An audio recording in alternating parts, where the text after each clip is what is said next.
Quick note, this video will contain spoilers for Arkham Knight, so if you haven't played the game yet, and if you must play the game, go ahead and do that before watching. Arkham Knight. Batman Arkham Knight.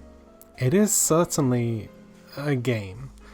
It is also certainly about 5 years old at this point, or at least nearing that, so that provokes the question, why am I even doing a video about this game at all? Well, the answer is simple. It was free on PS Plus the other month, and I played it, and I kind of hated it, so that means you all have to hear about it. I put off playing the game till now for a few reasons.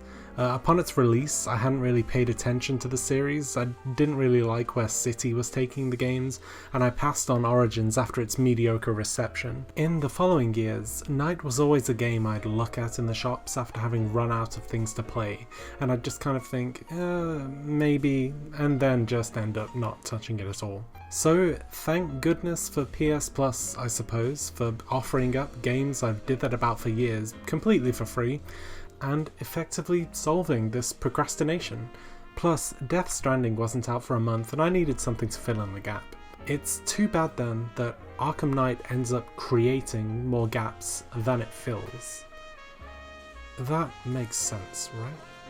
Does that make sense? I really liked the first Arkham game.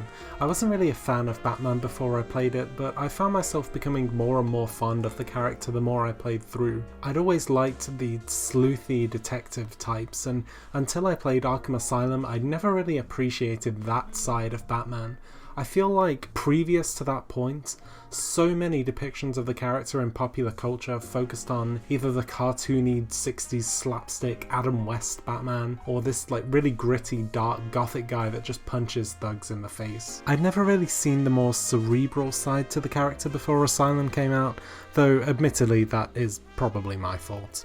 However, what I liked most about the game was the kind of toy box approach to the story and characters. Setting the game in the titular asylum ended up being a masterstroke, because Arkham Asylum would naturally have a congregation of classic Batman characters, and this allowed the game to give a whole host of bad guys time in the spotlight. The more that start to pop up and ruin Bruce's night, the more I wanted to keep playing. It built this really engaging sense of anticipation. Which villain am I going to bump into next? Who's running which part of the asylum? How have they made it their own? You really feel like you're locked in, and in areas it does become kind of scary.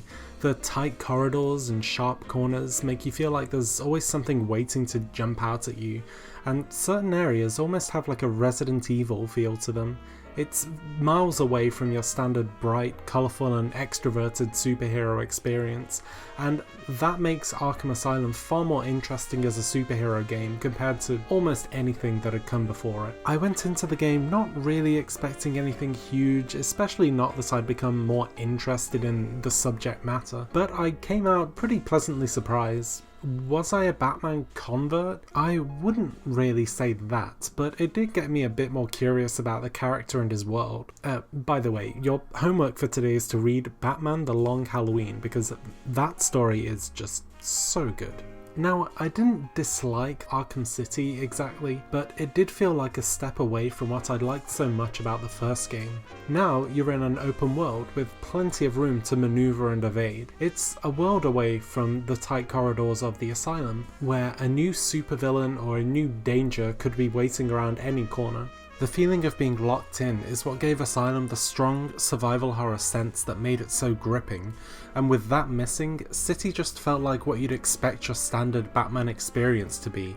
It does have all of the requisite detective stuff that Asylum had, but I felt like Asylum just had that perfect combination of factors to get even a non-fan like me into Batman. It felt really unique and fresh, whereas City was really more of what you'd expect. You're flying around a city, being dark and gothic, and punching thugs in the face. And then there's Arkham Knight. Now, the main thing this game does to advance the formula is to massively open up the world. So where you basically had just like a district of Gotham to explore, you've now got the entire city, and a nice fancy car to boot. Batmobile is still a really dumb name for a gritty superhero's vehicle, by the way. They should probably think about changing that. By this point, it's clear that the whole claustrophobic, boxed-in element that I loved Asylum for is long gone, replaced with an open world that is larger in scope, but ultimately less original and less interesting, frankly. However, the change to the atmosphere is a fairly minor complaint, considering the other areas in which Arkham Knight really drops the ball. One bit that I expected them to get spot on was what I earlier called the villain toy box, so the way in which these games have a whole bunch of different villains running around and interfering in various ways. And in Asylum and City, you saw most of those villains as part of the story, as part of the main narrative, and they were all tied into the narrative in interesting ways. So in Asylum, you'd have different villains taking control of different sections of the facility. You've got Killer Croc setting up his territory in the sewers, Poison Ivy taking control of the botanical gardens, obviously, and you'd bump into them as you progress the main plot. Arkham City also had an ensemble cast of villains, and the plots of the main villains often crossed over and interwove as part of the main story.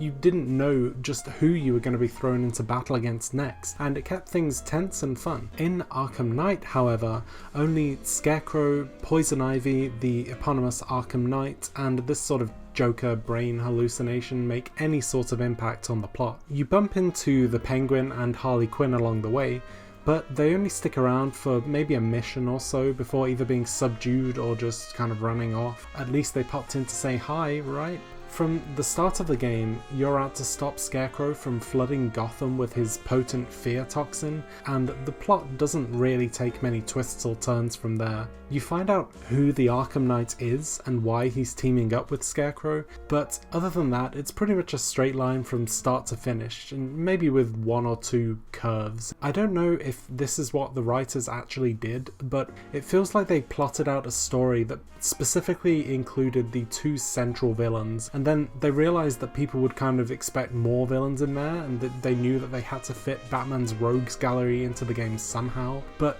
by this point, they'd made the narrative just too restricting to weave them in any meaningful way, so we get cameo appearances from guys like Penguin, and then they're shunted off into side missions and fetch quests. The main game only uses a handful of villains, so then what happens is that they stretch those villains out to breaking point over the course of the main game's 15 or so hours. So many of the main missions are you catching up to Scarecrow or the Arkham Knights and revealing a little bit more of their plan, and then they always somehow manage to elude your grasp and run away. A lot of the time, that's to do with Batman's sudden outbreak of Joker-itis, where, I kid you not, the Joker blood infecting him from Arkham City will cause him to hallucinate the Joker at the worst possible moment, allowing Scarecrow to slip away. It's just comical at times, and I don't think it was meant to be. You might be able to overlook the dry story if the standard gameplay loop was good fun, but it can really be a slog sometimes. The stealth sequences I can give a pass to,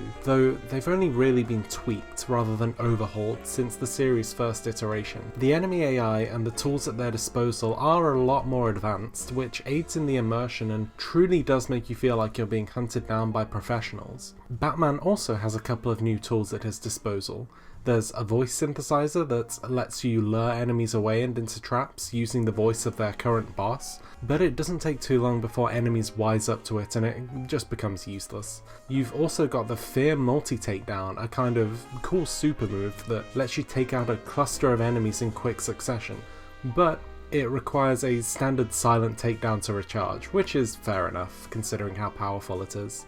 In the end, however, you fall back on the standard, tried and tested strategies that every stealth game has, waiting till the enemy's alone and then choking them out.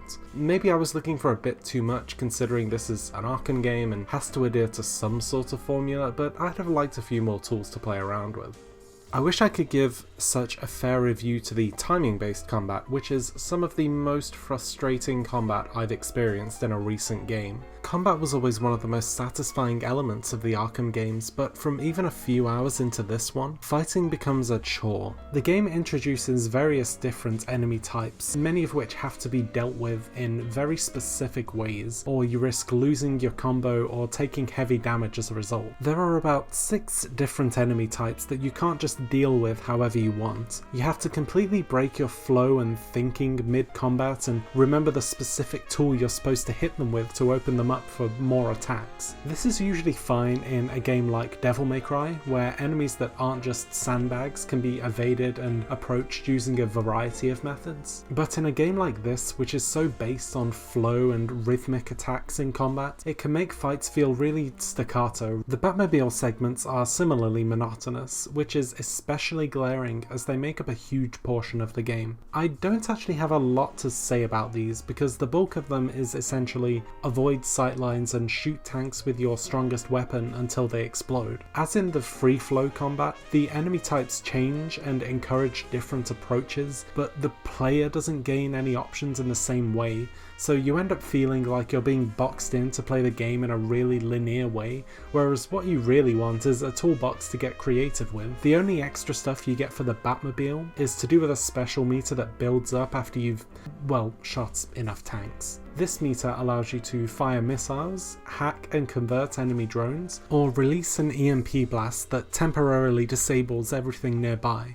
But these are only brief interjections, and then you're suddenly back to, you avoiding sightlines and shooting tanks again. As a result, where Arkham Knight still gets the stealth mostly right, the other elements of its gameplay are annoying and monotonous. However, I should shine a light on the investigative sections, which were the bits I enjoyed so much in Asylum, and even more so here. There are parts where you're trying to recreate the linear sequence of a crime scene by hunting for clues in the environment, and there's even a cool sequence where you hack into the stability controls of a giant airship, and you end up just moving the whole level around. The inclusion of the Batmobile also gave the developers more design space when it came to making puzzles. So there are bits where you'll use the car's grappling hook to abseil down a passage so you can shoot a certain obstacle, or other bits where you'll need to make a path for the car so you can power up a device. However, despite these fun little set pieces, the thought that I was just going to get through a segment and be hit with another dull and predictable cutscene really killed any enjoyment and enthusiasm. Judging by how frequently the characters suggest it to you, I think they wanted you to break up the main story by progressing some of the side missions. This tends to be the way in most open world games, right? They're non-linear for the most part, and they seem to be designed so that you get lost and do other little bits and then gradually make your way back to the main path. While this isn't necessarily a problem in itself, the side missions are frustrating for a number of different reasons and really strike at the heart of why I found this game so unfulfilling. To start, I mentioned earlier that the game didn't include that many villains as part of its main story.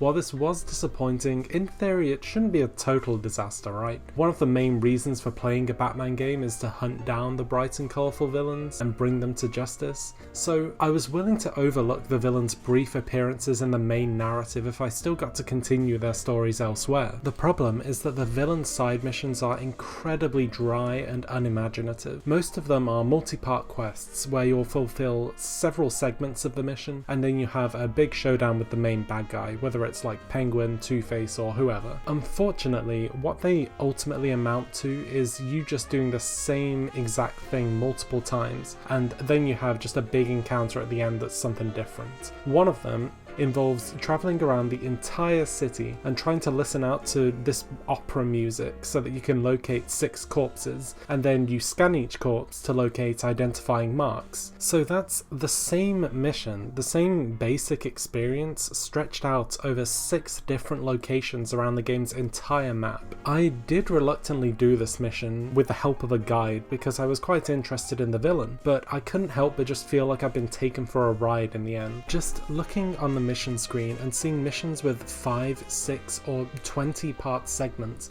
was enough to make me swear off doing any more than just a few easy ones. I don't expect the cool stuff to to just be spoon-fed to me, and I would want the big villain encounters to be hidden behind some form of challenge, but did they have to just make it feel like work? It's like, instead of gating its content off behind a skill wall, or god forbid a paywall, Arkham Knight instead uses a time wall and puts that in front of all the interesting stuff. You're not allowed to meet Pig until you find all 6 of his victims. You're not allowed to fight the Penguin until you find all 4 of his weapons caches. I get that there is in-universe reasoning for this, but it just doesn't translate to a fun or fulfilling experience at all. The stuff I'm playing the game for is kept as far away from me as possible, and instead of being a challenge, it's only reachable if I just shut off my brain and drag myself through however many chores the game wants me to do. Arkham Knight isn't alone in its commitment to replacing interesting missions and level design with busy work. It's a tendency in open world games nowadays. But when the villains, which are one of the main selling points of your Batman game, are gated off behind these repetitive hours of boredom, that's when you know that something's gone wrong somewhere. In widening its scope in terms of the explorable world, it's weird that Arkham Knight really restricted the direction that its gameplay and narrative went in. Usually I'll give a game a bit of a pass if certain elements are good, but most of this game was so underwhelming. The gameplay was stale and annoying, the story paper thin, and the extra stuff just amounts to a second job. I guess you could say I didn't love it. So that's Arkham Knight, a dry and disappointing end to what had been an excellent series of games. I'd never really been a massive superhero fan growing up, and the first couple of games really piqued my interest in the Batman universe as a whole. They really showcased all of the reasons why you might like Batman, and it was sad to feel all of my enthusiasm just drain away as this game went on and on and on. Thanks for watching the video. You can check out my Twitch and Twitter links down in the description of this video, just in case you wanted to hear any more of my opinions in real time, for whatever reason. That's all, take care now.